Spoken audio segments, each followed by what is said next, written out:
Good evening, everyone. Welcome back to our live stream. We're excited to be back with you guys. It's always great to see so many folks joining us month after month. So welcome to our December live stream, and we're excited to welcome back Nick from SVS. Nick, welcome. Thank you so much, Jonathan. Always a pleasure. I don't know if this is a happy hour, but I'm treating it as one. So thank you for having me on. It's certainly a happy hour. If you got something that you're drinking, a favorite beverage, feel free to leave it in the comments. Let us know if you got any good recommendations. Also, let us know where it is that you are joining us from. It's always great to see folks from all over the country and even all around the world. So welcome. Great to see everybody. These are always a ton of fun. So thanks for supporting them and helping us make these happen. So we'll go around and do some quick intros. For those of you who are familiar with AudioVice and you follow us on YouTube, you will probably recognize Harrison from YouTube, from TikTok, Instagram, all over the place. But this is the first time he's been with us on our live stream. So Harrison, great to have you. Welcome. Yes, thanks, Jonathan. Excited to be here. Absolutely. And of course, you guys by now also know Nick Rich from our home theater team at AudioVice. Welcome back, Nick. Hey, I'm glad to be here. And Nick from SVS. So welcome, guys. We'll do some quick introductions. We'll start with you, Nick from SVS. Tell everyone a little bit about where you're joining us from, and if it's happy hour, obviously, so let us know what it is that you're drinking. And our first kind of fun question that we're doing is it's that holiday season, as you can see from behind me here. So favorite Christmas movie. We won't be too picky about what constitutes as a Christmas movie. I'm sure someone will drop Die Hard in the comments. But let us know what your favorite movie is for this time of season. So Nick, we'll start with you.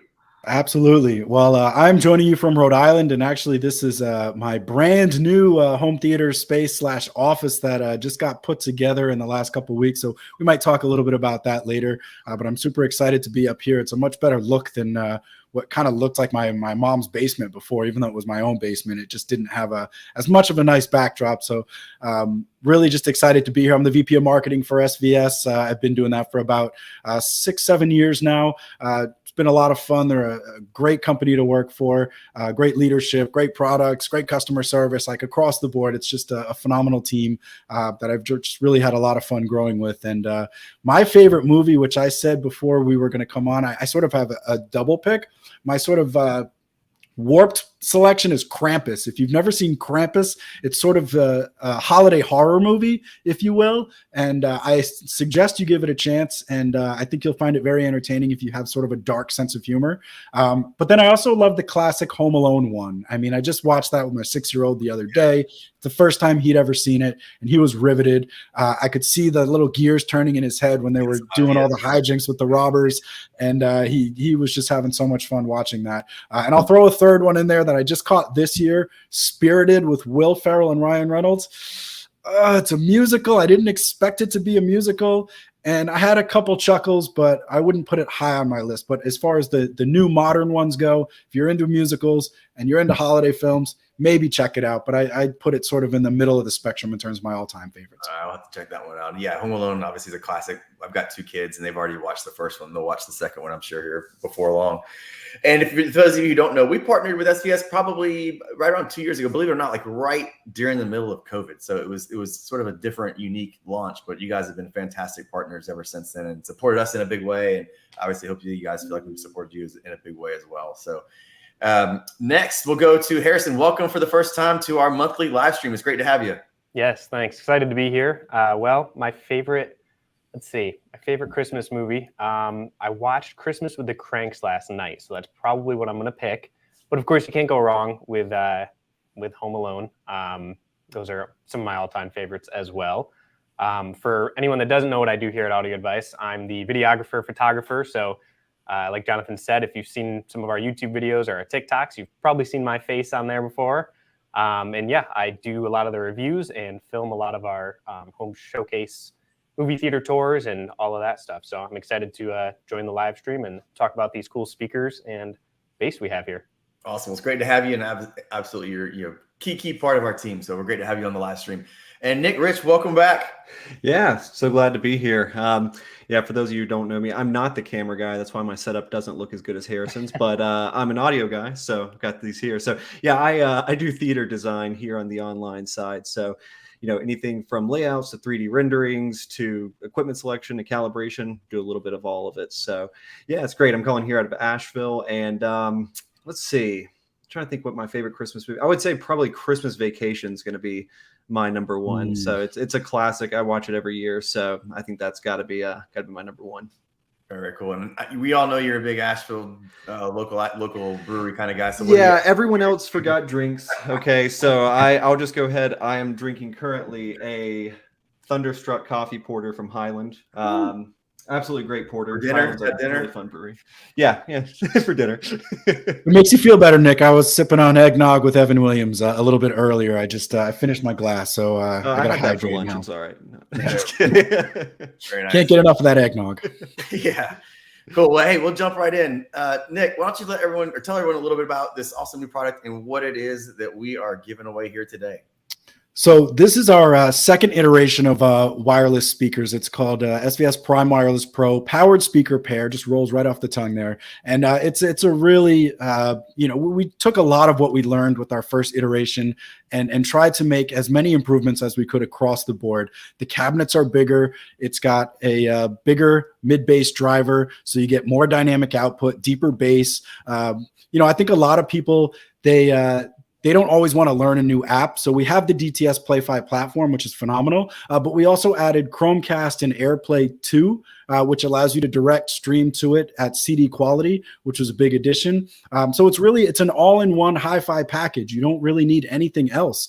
You got a powered speaker that goes on the right-hand side and a passive speaker on the right. They connect. You get true stereo imaging from that 2-channel system. And then you got a host of different connections on the back, like HDMI and line level and optical. So you can use it as a soundbar replacement. So it's really a versatile product. It's got all the connectivity and control that you would want from sort of a modern hi-fi system, but it still has that just really immersive sound quality where, you want to get big dynamics, deep bass, and like pristine clarity. So we're super excited about it. It's been a great, 3.5-4 weeks since we launched it. It's already sold more than we did in the first 6 months of the first version. So I think we did something right, but we're just really excited to give it away tonight so somebody else can get a taste of what Prime Wireless Pro is all about.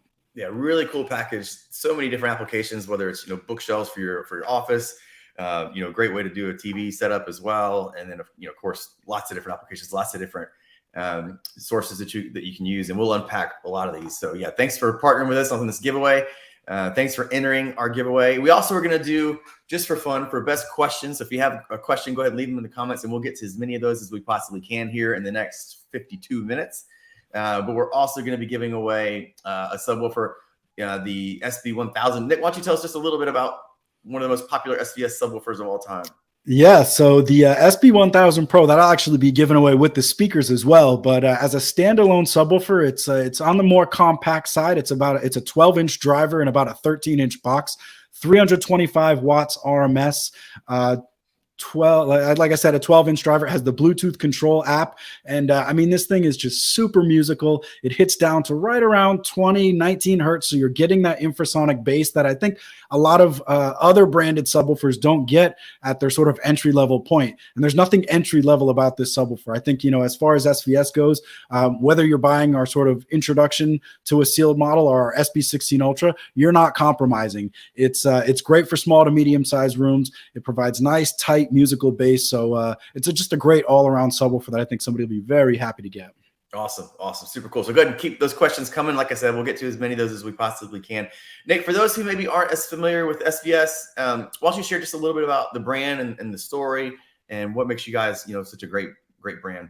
Oh, I appreciate that. Well, I think most people do know us because of our subwoofers, and that's where we started. We sort of came in trying to make subwoofers that delivered a little bit more performance for the price than what was available at the time. The company's about 21 years old, and so that's what really sort of put us on the map in the world of high performance audio.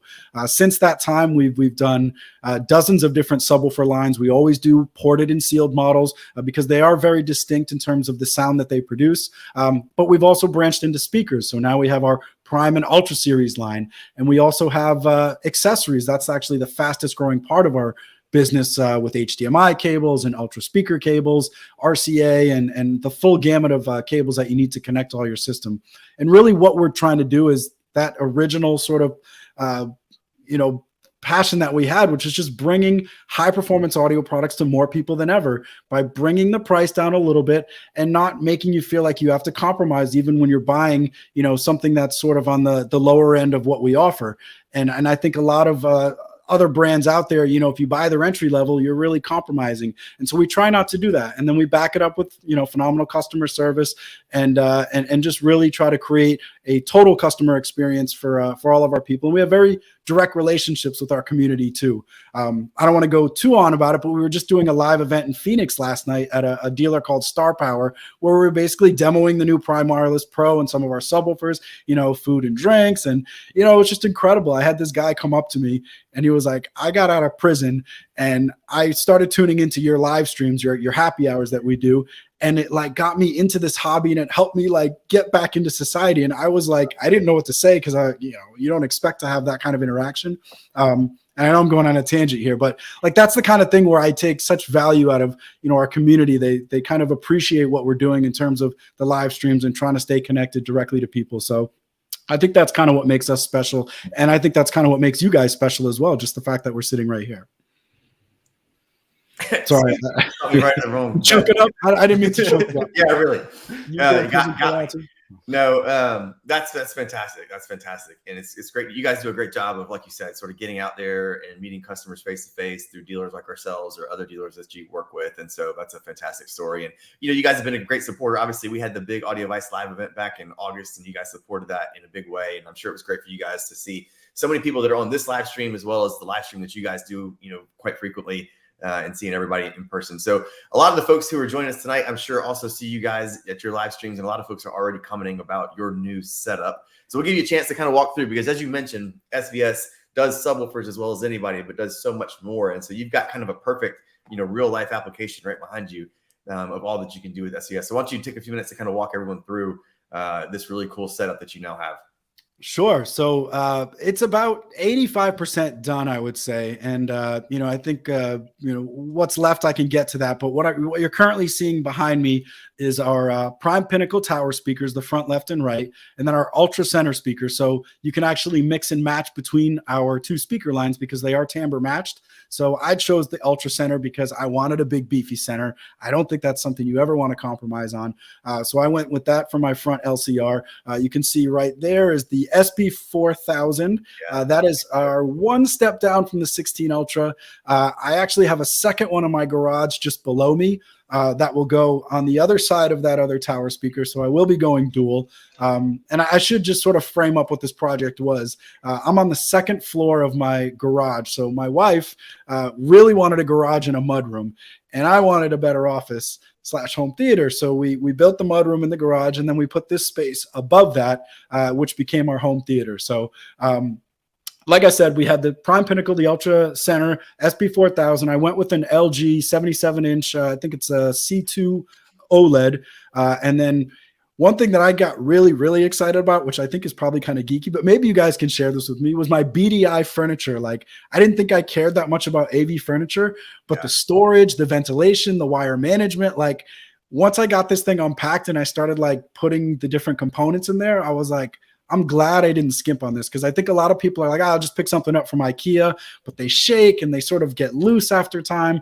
And so, you know, I think that's in the running for one of the favorite sort of sneaky things that I got as part of my home theater. And it's from their I can't remember the exact name, but either way, it's BDI. Anything they sell is going to be great. And then you'll see on this side, I have my Ultra Surround speakers just above the couch there. And then what's left is to put a couple Prime elevations overhead. And like I said, that second subwoofer. So currently it's a 5.1, but it's going to ultimately be a 5.2.2. With the Atmos? With the Prime elevation overhead for my my Atmos speakers. Very, very Where cool. are you placing those? Are you placing them on the left and right side, or are you placing them in the front of your room? For your I don't know if you'll be able to see the wires dangling, but there's some, you can't really. There's a couple wires dangling up there, but basically they have an angled front baffle. If you'll let me step away here, I have some right here. So they'll basically be like just slightly back to the middle of the room, angled down towards the listening area. How am I doing? Oh, awesome. like this. So basically they have really good dispersion characteristics. So by putting them a little bit closer to the the couch, you'll be able to get that sort of immersive overhead 3-dimensional sound. And they can mount directly to a stud in the ceiling. So it's just a nice, easy installation that I can do myself, which was important. But they're also going to have the hidden wires because I had my electrician run the speaker wire through the walls and, made it for a nice, clean, easy setup. I will say the biggest challenge of doing this, which was kind of silly, was my electrician left like a little conduit where I could run the HDMI from the TV to behind the console, so there would be no wire showing. I could not get the HDMI through there. I had to use like a hanger with like a letter opener attached to it, like shoving it down there. And I was like, what am I not doing right? But it was like getting caught in the insulation. So it's just one of those little joys of home theater installation where everything goes perfectly. And then you just want to hide this one wire. And I'm like, I just wish I had a pro here to do this for me. But ultimately I got it to work. So can't use those little conduit pipes. You got to use something a little bit bigger so you can get a couple of those through there for sure. Especially I know, if you have a 90-degree turn with those HDMIs, they're impossible to get through. See, I should have called you guys at that time because all the audio stuff, I got all the TV mounted. I'm like, oh man, this is going way too smooth. And then that one wire just cursed me. So, but we've done a few installations. It's been awesome. We did Top Gun in here the other night, which sounded great. Although I'll have to do it again once I have the Atmos speakers because I think you gain a lot, especially with that movie with the height effects. So try to hit for sure. You whole different way. Very cool. And I love how you mentioned the furniture. That, like you said, it really gives it that sleek sort of finish that you're going for. I'm sure with the room, which is awesome. Several folks have asked, what are you using to drive it all with? Currently it's a Denon 4700, so a little bit of an older model. Although at this Star Power event I was at last week, they had the new Marantz. What are they? The Cinema series. Yeah. The Cinema. Oh my gosh, those things are so sexy. And so that might be my upgrade-itis in a year or so. But I'm trying to pay off what I've already done here before I start upgrading other things. So, but I think I've been very happy with the Denon so far.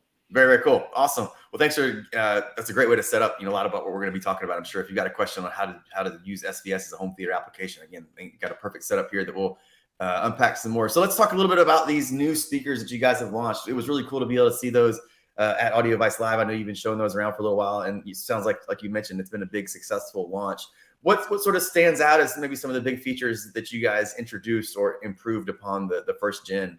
And Harrison, we'll loop you in too as well. I know you did the review, so you can talk about some things that jumped out to you. Nick, we'll start with you, and then we'll go to Harrison.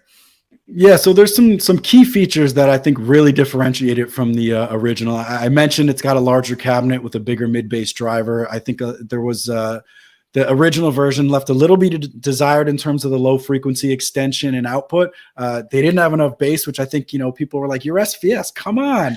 And we had a subwoofer output on it, but not everyone wants to have a subwoofer. So these things can definitely kick, especially if you have them close to a wall. You'll get a lot of bass response, almost, excessive if you like it, or you pull it away a little, dial it down a bit. So that was a big feature in terms of the sound quality aspect. From the control and usability standpoint, the front panel interface has gotten a refresh as well. We have the custom preset buttons right on the front, much like a car radio. They allow you to get directly to a favorite playlist or a podcast or a internet station just by using those buttons right on the front panel. It also presents rich data, so artist and track information, as well as what input you're using. All of that's new from the old version. And then we also added an IR remote. That was another thing that people who are using it as a standalone 2-channel system, they wanted that extra level of control, so they didn't always have to bust out their phone. And I think that was a big one too. As far as like connectivity goes, I think I mentioned it, but AirPlay 2 and Chromecast were probably the biggest additions. The Play-Fi app is great. It presents a lot of cool features as far as multi-room and critical listening mode. But some people just want to open their Amazon Music or open whatever and be able to drop music directly into the speaker without having to use any secondary app, just their music service. And by adding Chromecast, you're covered with all the Android devices, and AirPlay 2, obviously all the Apple devices, which was a big addition for us, as well as Spotify Connect is another option for it as well. And then hardwire connectivity, HDMI was the big one. We had optical on the previous, but it's got ARC and eARC, so you get that extra volume control. And it makes it, call it a soundbar killer if you'd like, but it's a great alternative to a soundbar, that gives you true stereo imaging. And I don't know a lot of people who like stream music through their soundbar, but these can be used connect directly to your TV as sort of a 2-channel home theater, but then you can shut the TV off and start streaming directly to them. So it can be a multi-purpose system in your living room or in a dedicated listening room, no matter how you want to use it. And, those are the biggest changes over the first time. And like I said, it's been very well received both with our community and then the press as well. It won what's called the ISA Award. That's 60 of the top magazines, including Stereophile in the world, vote on various audio products. They ranked it the top wireless audio product of the year. And then also we got Sound and Vision's top pick and Soundstage Editor's Choice. And there's a couple other that are rolling in, but we've been very happy about the critical response as well from the press. Absolutely. Yeah. Not many boxes that did you guys leave unchecked for sure, right? When you thought about this and launching the new product. And I love, like you said, the 2.1 application, right? If you use these bookshelves with a subwoofer, like with a TV, I mean, that's fantastic. And then you can also use it for music streaming, if you're not watching TV as well. So Harrison, maybe what jumped out when you had the chance to test these?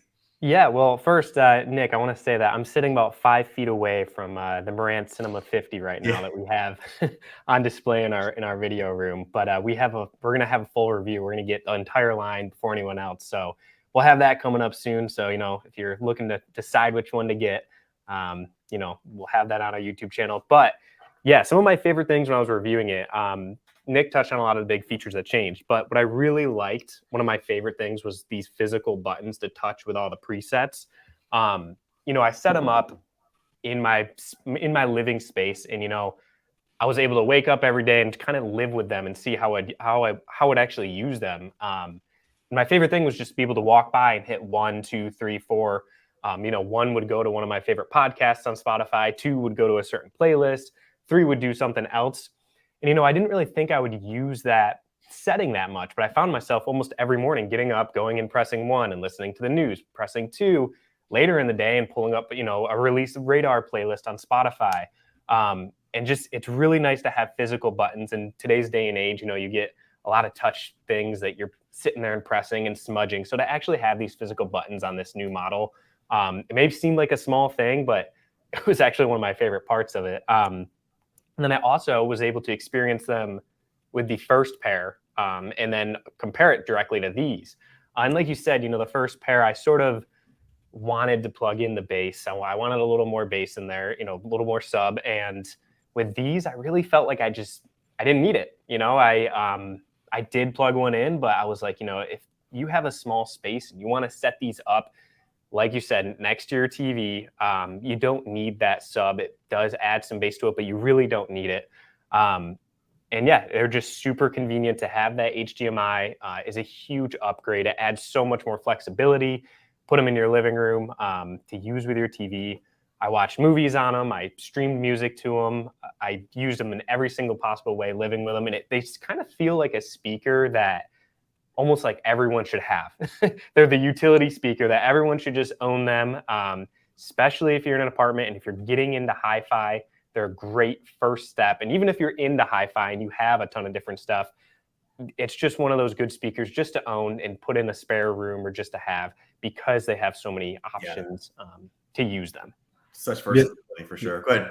You sort of took the words out of my mouth there. And that's really one of the things we wanted to accomplish. We work really hard to try to bring more people into this hobby, into, the world of hi-fi, and sort of get passionate about it. I think, we've coined this term, the modern audiophile, and try to really broaden the definition. I think a lot of people hear the term audiophile, they think of old man sitting in the sweet spot, his family resenting him in other rooms. Don't touch my stuff. This is my area.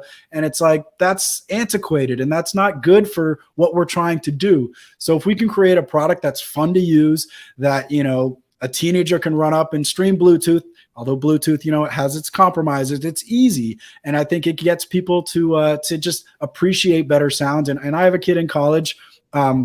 I sent him a pair of these to have in his dorm room, and he's had multiple people try to buy them for him, but they all come to his room to watch and binge watch various things. He's doing film and cinematography. So for their assignments, they're always watching in his room, and they don't even know what great sound is until they've actually heard that. And they sort of get an understanding for what real bass is, that sort of pumps you in the chest, or, pristine clarity where you're hearing a female vocalist, as you actually would have heard her in person, as opposed to some sort of compressed version, that you're hearing through TV speakers. So, it's a great solution for people who, just want a multi-use hi-fi system, whether that's an entry point to get into the hobby, or whether it's sort of the end game for a small to medium-sized room and just have that, phenomenal immersive experience. Yeah, and two things that I really like about these, one, the fact that it is rear ported, you kind of touched on it, but rear ported, like powered bookshelf speakers, are great because you can move them closer to the wall if you want a little bit more bass. You can kind of fine tune it, take advantage of that like room gain a little bit. And so with these going down a lot lower than the last ones, that's an awesome opportunity. The other thing is Chromecast. So Chromecast is also able to be used with Roon, which I'm an avid Roon user. And so it can be used as a Roon endpoint, so you can kind of group them all together. Nick, what's Roon? Oh, so Roon is it's really hard to explain. Well, not really hard, but basically it's a software that kind of blends a bunch of different streamers together. And so you can kind of use multi-zone. You can have, I can have this system playing and my speakers downstairs, which are Roon compatible, and it links them all together. So you can link Sonos, AirPlay, Chromecast all together. Now that gets down deeper, but it's for high res streaming too. Right. So you can stream full quality. If you have multi-channel tracks, you can also stream those. And it's, kind of a cool way to blend digital along with the stories of analog. So all of them have full artist summaries, pretty much everything on there. So it's a whole rabbit hole. We could probably do a whole entire live stream on Roon, but basically you can use it. What you're referring to. But anyways, keep going. Yeah. So those are really two of the main things that I like. And of course, HDMI ARC. And so for everybody, I know some people had some questions in the comments I was reading through. So it's not HDMI pass through. It's HDMI ARC. So pass through, you're connecting inputs to it. It's going out to a television, and that it's just taking the audio from it. So HDMI ARC, or audio return channel, enhanced eARC audio return channel. It's basically you just connect that directly to your television, and it feeds the audio out. So same way you would use it on most sound bars. About 90% of sound bars are only HDMI ARC. Yep. And it is a happy hour. Macy's said happy hour, except for our good friend Mike S. Unfortunately, so we'll have a drink for you, I guess, buddy. Hope you have a good one. We'll have one for you. That's right. Nick, I think you had a couple questions that you saw that you wanted to point out as well. Yeah. So somebody had some questions on the amplifiers in these, and that was something that I found particularly interesting. So I think it was Gary L. Thompson said, how many amps are in each powered speaker, and what class are the amplifiers? Because I noticed it has a little different than some sound bars, or not sound bars, excuse me. Powered speakers. It's they're Class D, and it's a 200 watt amplifier, but it's 50 watts times 4. So each mid bass driver and each tweeter gets a discrete 50 watts of power. And what that allowed us to do was really voice the speaker to sound a lot bigger than it really should by having the active digital crossover and being able to really fine tune it to like a molecular level. Our engineers were able to produce just, again, a much bigger sound than I think you would expect from a relatively compact bookshelf speaker as it is. So, I think that was something that we did carry over from the first version, was that 50 watts times 4 amplifier. But not every powered speaker does it that way with the active digital crossover. But it was important for us to be able to put our, sonic signature, which is very accurate, very neutral, but also big on dynamics. And, again, a little hotter on the bass this time than the first time around. So, the amplifier mixed with the active digital crossover really was sort of the component that allowed us to get that big sound. So Nick, you may have touched on this. So whenever you connect a subwoofer, does a crossover come in? So if I was to connect that SB-1000, is it automatically crossing over and taking those frequencies away from the speaker? It does. It's an automatic 80 hertz high pass filter that is applied as soon as you connect the RCA into its subwoofer output. Very cool. And it pairs perfectly with the SB-1000 Pro, which we're giving away, but also the 3000 Micro Sub has been another popular match point for that as well, just because it's a little more lifestyle friendly. And, frankly, it's really sexy as well. I know you guys have done a video on that, a great one, I should add. But it's, those are the two most popular subwoofers that we're seeing getting paired with it currently. Oh, very cool. Let's see. Why don't you tell us a little bit about the new integrated amp as well? So yeah, you can see there in front of Harrison, we have what's called our Prime Wireless Pro sound base. So all of that technology that I basically told you about the Prime Wireless Pro speakers is present in that smart wireless integrated amplifier. So it actually has a 300 watt amplifier. It's 2 channels, so 150 watts per channel. Obviously it takes passive speakers and really sort of brings them into the future of great sound by adding all of that wireless streaming technology, by adding, the ability to stream via Chromecast and AirPlay 2 or use the PlayFi app. It can be used as part of a multi-room system and like a rack of equipment because of the PlayFi app. So you could actually create 36 zones of stereo audio with 18 of these if you truly wanted to go that big. So there's, a convenience factor there. It has a line level output as well. So if you wanted to connect it to a AV receiver, you could actually create a smart wireless zone sort of as a secondary component connected into your main AV hub. So it's got a lot of cool features. I mean, it sounds really, really, I had it connected to my Prime Pinnacles before I got my AV receiver, and it could absolutely drive them to their full potential. So whether you have bookshelves or towers, it really does do a great job of getting the most out of your speakers. And again, it's got all the convenience of the app control. It's got an IR remote like the other, like the speakers do as well. And then the HDMI. So you could actually take some old speakers that you have, run the HDMI ARC to your TV, and it's sort of a 2-channel AV receiver at that point. But again, just a great stereo integrated amp for people who want to sort of, again, bring some of their passive speakers into the streaming age. Very, very cool. We had someone here mention that they love the Prime Wireless Pro demo. Did you guys demo the Prime Wireless Pro at Expona, or did you not have them yet? You probably did. We did. We've been demoing them for most of the year. We had a couple certifications that took a little bit longer than we wanted to. So we had them at Expona, and we did make a few tweaks in terms of the voicing since that point. So they'll only sound better. I promise you that. That's right. But you guys do a fantastic demo. If you've ever been to one of these big audio shows, whether it's like Expona or Audio Advice Live, then it's SVS does just a killer demo. These guys are always a ton of fun to see. You'll go to maybe some other brands and you'll hear like Nick's favorite song, Hotel California, some really quiet speakers and everybody's really quiet and, behaving really well. And then all of a sudden you go into the SVS room and they sort of break all the rules, but they're a lot of fun. You guys do killer, both audio and of course home theater demos, which make things a lot of fun. So shout out. Well, that's a good segue. I know CES is more of a trade facing show, but people can sort of sneak in on occasion, and you may have some viewers who are going to attend. But we'll be on the main floor, sort of in Samsung's shadow this year in Central Hall, and we're having a full-on 5.2.2 Dolby Atmos experience with dual 16 Ultra subwoofers. So we are looking forward to making a lot of noise at CES in Las Vegas this January. And I know you'll probably stop by, Jonathan, so you'll have to let me treat you to a demo. But Larry and I, our national training manager, have been fiendishly going through all the demo content that came out this year. And I think people will know Top Gun's going to be in there. But there's some sleeper picks that I think people will be surprised at based on what we're going to demo at CES. So if you do get a chance to go, come check us out in Central Hall. Just look for the booth in Samsung's shadow. That's right. You guys will be in the Central Hall this year, which is really cool. Big step for you. Yeah, very excited.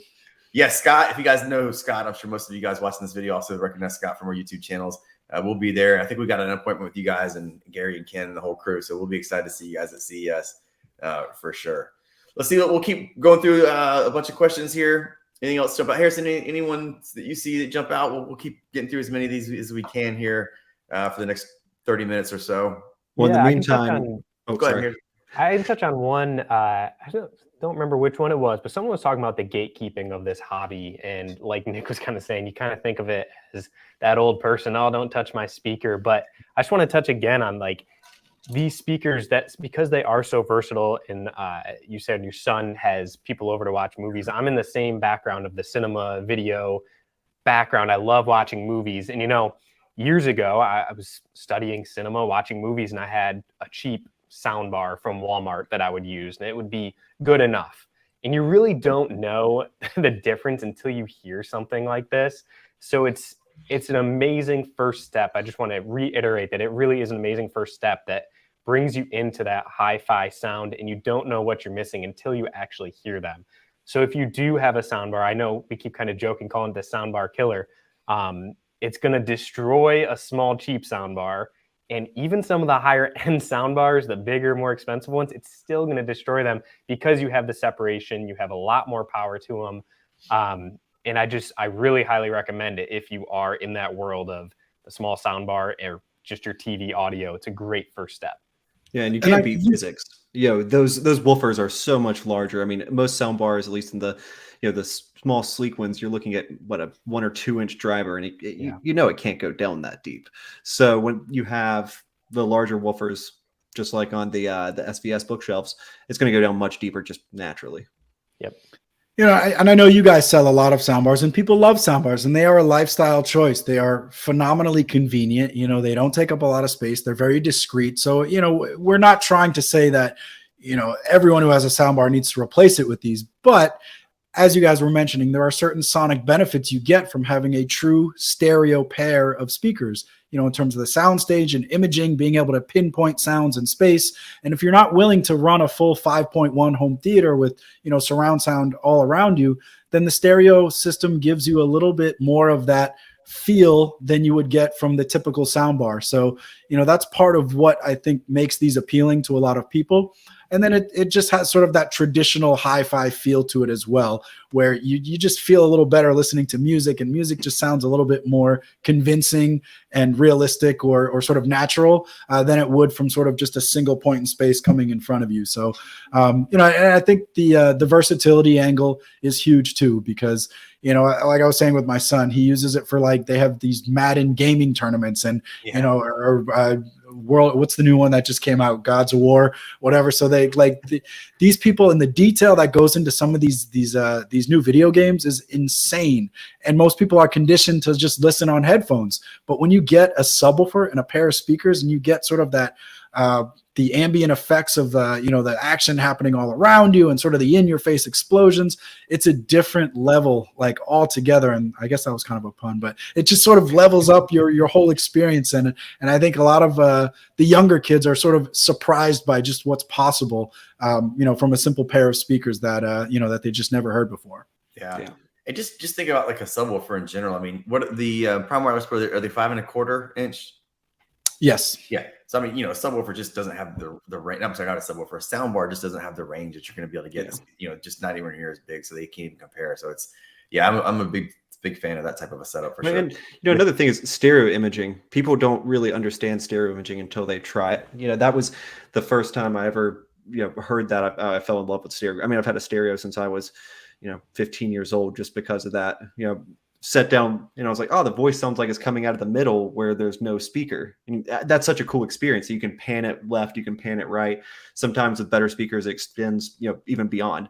So it's one of those things that people just haven't really experienced. But, as Harrison was saying, there's a lot of gatekeeping inside of it, but it really shouldn't, because, at the price point that, even these are at, it doesn't take a lot of money to get to that step where it's really great. As you go up, just as anything, there is diminishing returns, in the audio world. But, these are a great first step into, a great set of speakers. Yep, yeah. Absolutely. Yeah. The stereo imaging on these is great as well. I mean, listening to them with the movies, it's like, and even just music, you can almost, it feels like there's a speaker in the middle. For anyone that hasn't experienced, 2 separate speakers and you are using a sound bar, it's almost like there's a speaker in the middle and the singer is like floating in front of you. It's a whole different experience. That is one thing the audiophiles do get right. They tend to really sort of hyper focus on stereo over multi-channel. And there's something to that when you're listening to music critically, because of exactly what you guys are talking about, being able to just hear where the voices are coming from and sort of have that notion of, again, being convinced that there's a bassist over here and there's a drummer over there and the musician's right, or the singer's right in front of you. And that can't be achieved unless the speaker is super accurate and set up properly in a stereo array. And so, I think, there is something to learn from these folks. I just wish they would be more open-minded about what's possible and the type of content that an audiophile can be, whether it's movies and home theater and, gaming, but also, classical and of course the Eagles for you, Nick.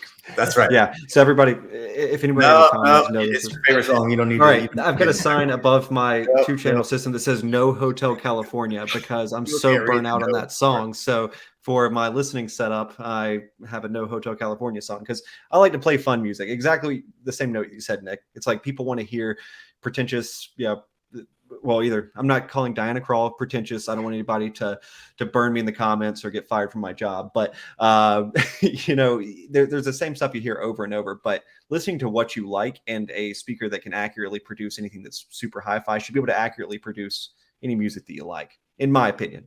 I will defend the audiophiles in the sense that, the best way to judge a speaker is by listening to something you've heard 8 billion times and use that as sort of your reference track to be like, yeah.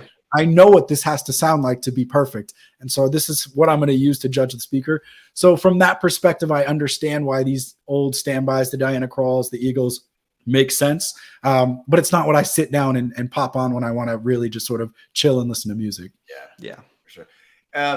Let's see a couple questions. And then, you guys, Nick, you've set up really well. For us, that's just why we love doing these live streams. It's like everybody's welcome. This is not some country club that you have to have a membership to get into, right? Anybody can come ask any question you want. We even encourage you guys to ask questions. And somebody asked, which is probably a great sort of, we're using a lot of terms. Nick, Rich, I'll let you answer this one because you're our home theater guy.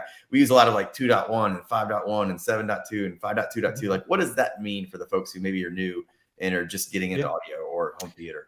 Yeah, so really the first number is always your bed level number of speakers. So if you have 2 speakers, they're going to be at ear level. So a left and a right speaker. So if you're doing like a Prime Wireless Pro, that would be a left and a right. So a 2. Yeah, so you'd have a 2.1 if you added a sub with it.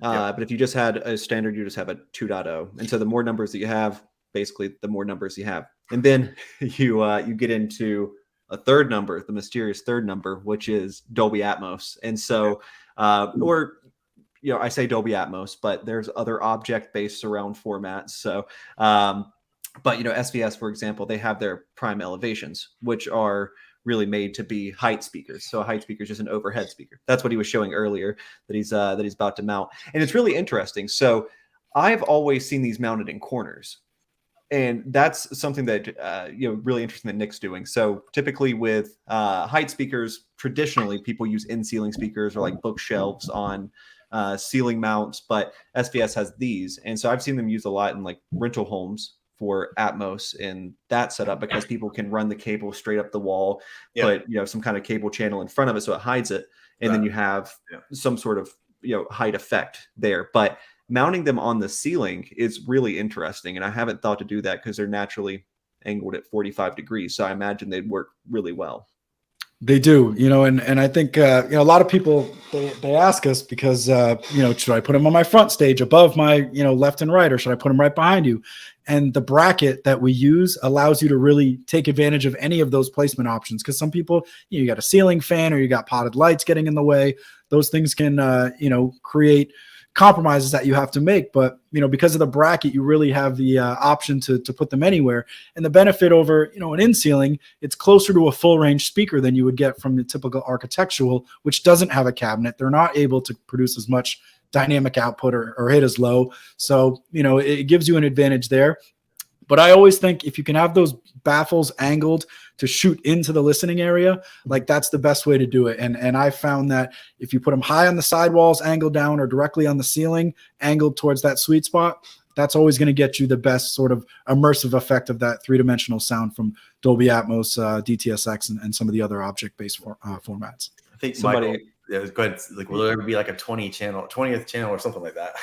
Well, somebody asking if they could be used as surround speakers, which brings a really interesting point because, again, theater design, so I constantly deal with funky rooms. And so if you don't have sidewalls, a lot of people are like, well, I guess I'll just do backs and no surrounds. Because traditionally in a 5.1, the first speakers you add are the side surrounds. In my opinion, they're the most important speakers. But, for the elevations, they shoot at an angle. So you could do a 4-channel height system, which would be 2 front heights, 2 back heights, and then 2 at the side firing from that angle.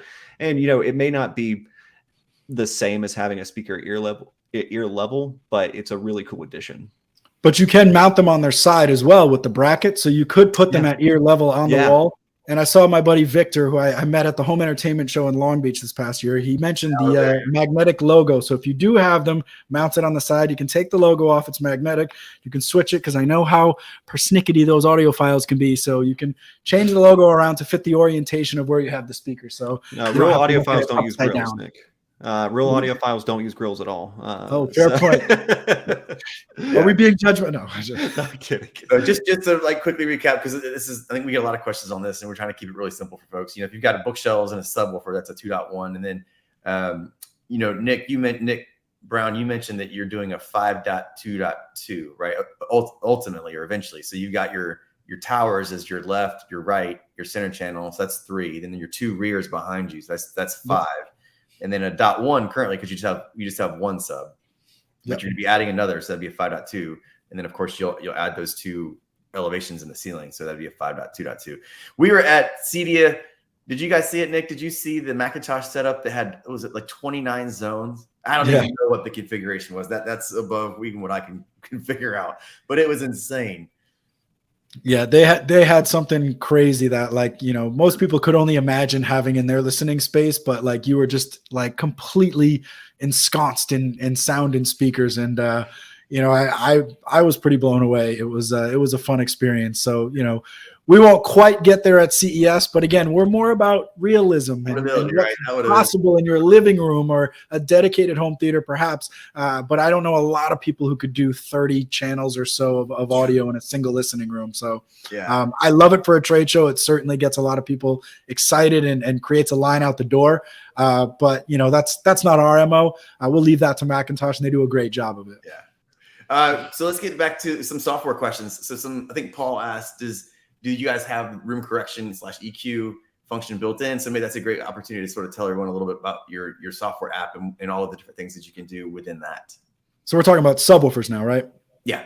Yep. So we have a Bluetooth app, which is currently available with all of our subwoofer models, from the SB-1000 Pro up to the PB16 Ultra. It gives you some of the basic functions like volume control, room gain. You can set your filters, but then it also has a 3-band parametric EQ. So if you do measurements in your room, you can actually address some of the nulls or some of the peaks that you get. So if you got a little bit of a boomy spot, or if you maybe have an area where the bass is sort of dropped out, you're able to attenuate for that by using the parametric EQ. And then one of the cool things that I like is the custom presets. Some people create I was going to say wife mode. I'll say nighttime mode, where they'll have a like raucous, ludicrous mode for, when they're watching action movies, but it just allows you to save some of those presets from the other features that I was talking about. So you can just tap a button on the app and it allows you to instantly dial up those features depending on what kind of content you're listening to, whether it's like critical listening of music, or, again, raucous action movies, and just a nice convenience feature. But the thing I love about it is that, you can tweak endlessly, and you can just sit in your sweet spot and just sort of make little adjustments. And, we all know from streaming movies, not all audio soundtracks are created equal. I found Apple TV usually sounds phenomenal. Netflix, sometimes it's like, I got to juice this a bit. So, by being there on the couch and being able to make those adjustments on the fly, it's just really convenient, because going behind the subwoofer, turning a dial, going back to the seat, back and forth, gets to be a little tedious. So I think the app definitely helps a lot of people have that, adjustments on the fly, and just makes things a little bit more convenient. Yeah. Yeah. And so if people are using, so there's a lot of features in the app, and I get this question a lot from customers. If you're doing room correction through your AVR, do you really need to mess with the app besides the volume? No, I mean, we trust the room correction to a certain point, but even the room correction after you've run Odyssey or whatever, like, there's still adjustments. Like, one of the things that constantly happens is it'll set your front speakers to large, and we typically recommend you set them to small, so you get, more bass being sent to the subwoofer. And I'm sure, Nick, you could explain that a little bit better. But there's certain things that are more practical to do through the AV receiver. And then if you are going to get sort of molecular with some of the measurements that you're doing, you can make those adjustments through the app. But things like polarity and phase control, a lot of times you don't need to touch those. There's like very specific instances where you want to reverse the polarity. Maybe it's across the room, it's really far away, or you're running it wirelessly. But again, a lot of the features are sort of corner cases that it's a nice to have available in the app. But the heavy lifting is primarily done through the AV receiver, so they're more of a convenience measure than it is really like a necessary to use the app in every scenario. And you guys have granular phase is what I really like. So again, I may get too technical for everybody, but when you're talking about polarity, you have 0 and 180 degrees.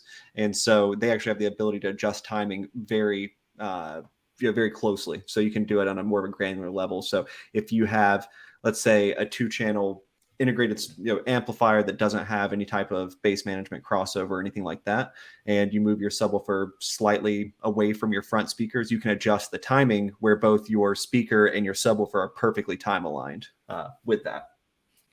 Audiophiles love that. Yeah. Sam asked a great question again. All these questions are welcome. Do you need an amp for the SVS Prime Wireless Pro? And of course, no, these are totally powered speakers. You can just plug them in and they're ready to go, which is fantastic, right? Super easy to use. That is one of the things that we didn't really touch on, is how simple it is to set up. I think you can download the DTS Play-Fi app and you can go through all the features there, or you can just plug and play, whether that's Bluetooth or Chromecast. You get it hooked up to your Wi-Fi network and you can be streaming in CD quality, within minutes. Yeah, and it's actually really cool you can, like you said, just plop them down, use Bluetooth, and just play with them like that. But then you'll get the app, and you can start streaming through Wi-Fi, and you can test and see if you like the higher quality or if you notice a difference. And it actually gets you into the world of, you might be sitting there listening to them and walk up and tweak them a little bit and move them forward and move them back. And you start to, slowly get into the fixing them to see how you like them and how they're set up. And that's a good way to get into listening what you like to listen to. And I think that's one of the things we're learning is that, people will purchase them for a specific reason. Like, I want to just replace my soundbar, and they'll connect them to the TV, but then they find themselves like you were doing with the presets. It's like, well, I didn't know this was going to be this easy.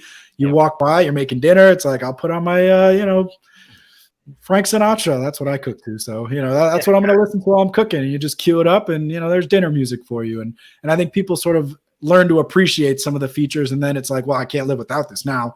And I think that was an important thing for us, was to like create a user experience that really drew you in to want to use the product and want to engage with it, as opposed to just flip on the TV and let it do, the sound for your favorite shows.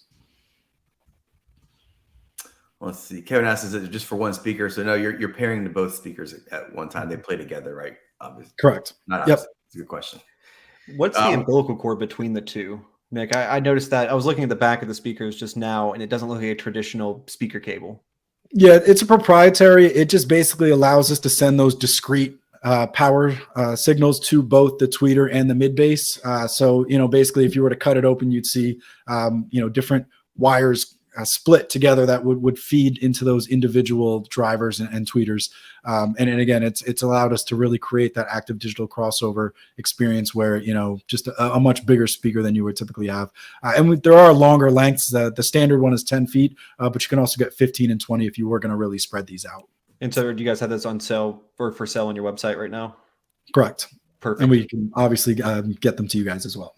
Oh, great. All right, we got time for maybe one more. So we're going to ask a good question, which is always fun and controversial. Evan says, hang on, let me pull it up here. Let me look at it. I have one SB-1000. What is the benefit of adding a second one, and how challenging is it to set it up? So benefit of 2 subs versus 1. So I think a lot of people would immediately jump to, well, you get more output and, maybe a little bit deeper extension, which is true, but the real benefit is smoother bass response throughout the listening area.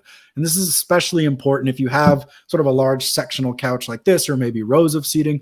You might notice with a single subwoofer in a medium to large size room that there are voids or nulls where maybe the bass isn't hitting as hard.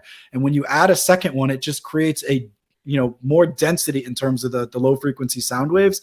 And so you have a much more accurate frequency response when it comes to those low frequencies throughout the listening area.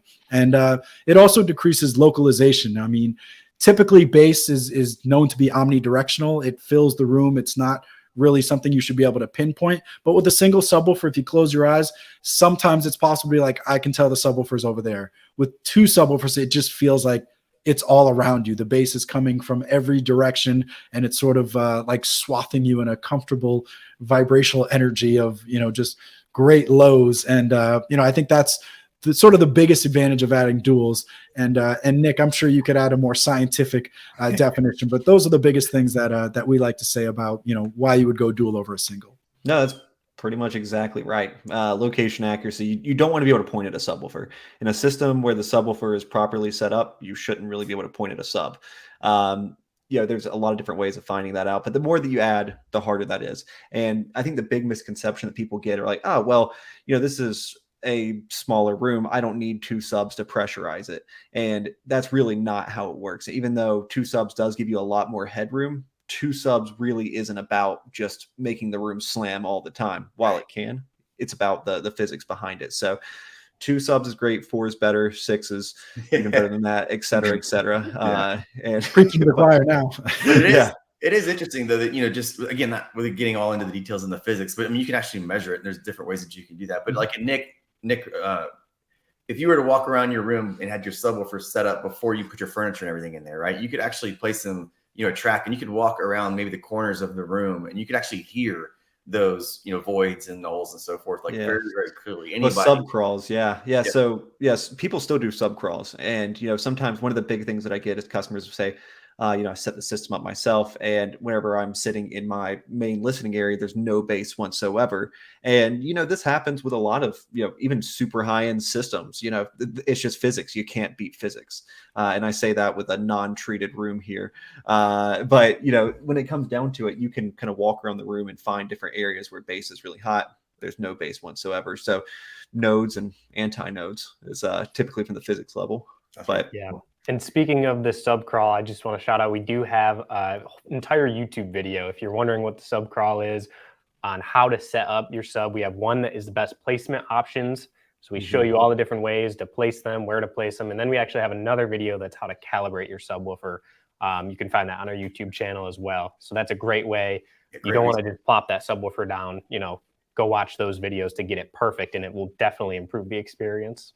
Yeah. Very, very cool.